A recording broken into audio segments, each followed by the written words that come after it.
Transition to farming. The arrival of the Neolithic period in Ireland marked a dramatic turning point in how people lived. For thousands of years, communities had survived by hunting wild animals and gathering plants. But around 1400 BC, that all began to change. People started to settle in one place, clearing dense forests with polished stone axes and controlled fires to make way for new farmland. This was hard, painstaking work, but it allowed them to grow crops like wheat and barley for the first time. Alongside these crops came the first domesticated animals: cows, sheep, and goats. These animals were not native to Ireland. They were likely brought over the sea from Britain in simple boats, showing just how determined these early farmers were. Farming brought a more reliable food supply and allowed communities to grow and thrive. This shift from hunting and gathering to agriculture would forever transform Ireland's landscape and lay the foundations for the island's first permanent settlements. Permanent settlements and houses. With the advent of farming, people began to settle in one place for extended periods. The first substantial houses appeared, rectangular timber structures, often built using split oak from the newly cleared forests.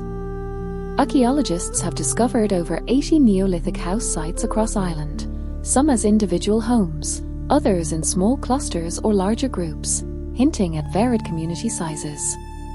These houses were more than just shelters. They represented a new way of life.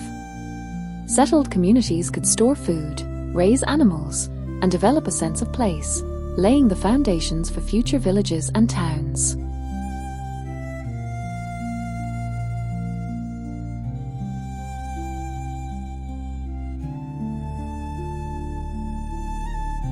Pottery and tools. A significant technological leap came with the introduction of pottery. Unlike their Mesolithic predecessors, Neolithic people could now cook and store food in clay pots. Pottery was made by hand, often decorated with cord or fingertip impressions, and fired in simple hearths. Some pots had rounded bases for sitting in hearth ashes, while others were flat-bottomed for storage. Polished stone axes, often made from porcelainite quarried in Antrim or on Rathlin Island, were vital for clearing forests and woodworking. These axes were so valued that they were traded across Ireland and even into Britain, indicating wide-ranging contacts and exchanges. Other tools included flint sickles for harvesting crops, knives for butchery, and scrapers for working animal hides.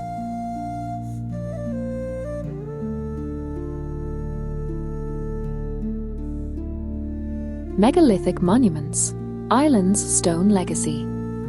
Perhaps the most iconic legacy of Neolithic Ireland is its monumental stone tombs. Over 1,000 are recorded across the island. These megalithic structures served as communal burial sites and ritual centres, and they come in four main types. Court tombs, the oldest, found mainly in the north, with open courts leading to burial chambers. Portal tombs, dolmens recognisable by their tall entrance stones and massive capstones, like the famous Pulnabrone dolmen in the Burren. Passage tombs, the most impressive, such as Newgrange, Noath, and Douth at Brew na Boyne. Newgrange, built around 3200 BC, is older than the Egyptian pyramids and is aligned so that the winter solstice sunrise illuminates its inner chamber. Wedge tombs. These appear towards the end of the Neolithic and into the Bronze Age, mainly in the west and northwest. These monuments required enormous communal effort and organization, reflecting both the spiritual beliefs and social complexity of Neolithic communities.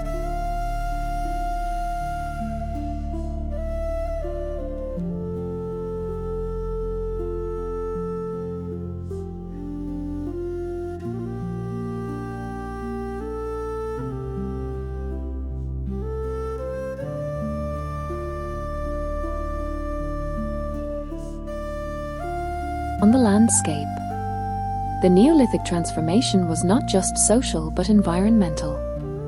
Large-scale forest clearance for farming altered ecosystems, sometimes leading to soil changes and the formation of peat bogs, as seen at the Seedy Fields in County Mayo, an extensive system of stone-walled fields now preserved beneath Blanket Bog. The landscape we see in Ireland today owes much to these early farmers and their enduring legacy. This expanded content provides a vivid, informative overview of the Neolithic period in Ireland, highlighting the transition to farming, the emergence of permanent settlements, technological innovations, and the awe-inspiring monuments that still dot the Irish countryside.